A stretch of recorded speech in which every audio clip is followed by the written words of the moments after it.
আনন্দ lottery counter. ব্যবসা ভালো চলছে না, টিকিট খুব জালিয়াত হয়ে গেছে। বলা আছে টিকিটের সম্বন্ধে, আমরা টিকিট অনেকদিন ধরে বিক্রি করছি, কিন্তু টিকিটে কোনো প্রাইজই হচ্ছে না, সব টিকিট আউট হয়ে যাচ্ছে। বড় বড় নেতাদের টিকিটের 1 কোটি টাকা লেগে যাচ্ছে, আমাদের কিচ্ছুই হচ্ছে না।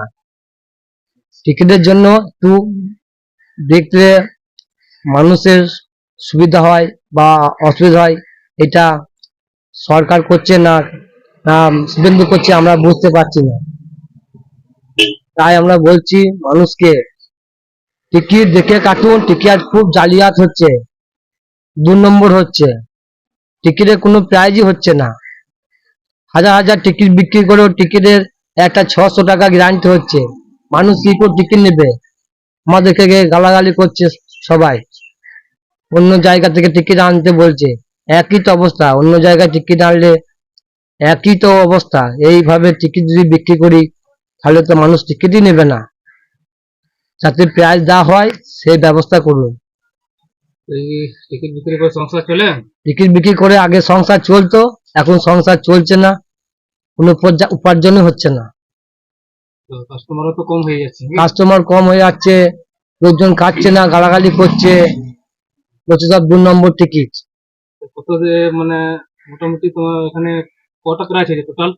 প্রায় 29টা প্রাইজ হয়েছে। আগে যখন সিঙ্গম ছিল তখন 29টা প্রাইজ হয়েছে, এখন এই নাগাল্যান্ড এসে কোনো প্রাইজই হচ্ছে না, সব বই আউট হয়ে যাচ্ছে, বই খেলছে না। আমি চাই যাতে টিকিটের প্রাইজ হোক এবং সমস্ত মানুষই পাক। টিকিট 2 নম্বর হচ্ছে, সিবিআই তদন্ত চলুক, যাতে মানুষ যেন টাকা পায়, তার টিকিট পুরো বন্ধ হয়ে যায়।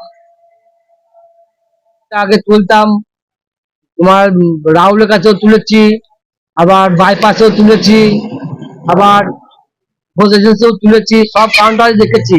এখন মাল নিচ্ছি আমি গীতামাল লটারি, গীতামাল কোনো দোষ নাই, টিকিটে যদি 2 নম্বরই করে সে কি করবে?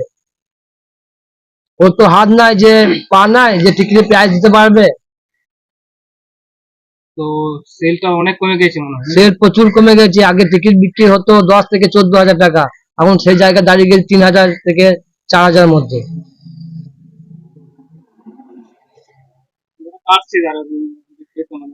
যারা কাটছে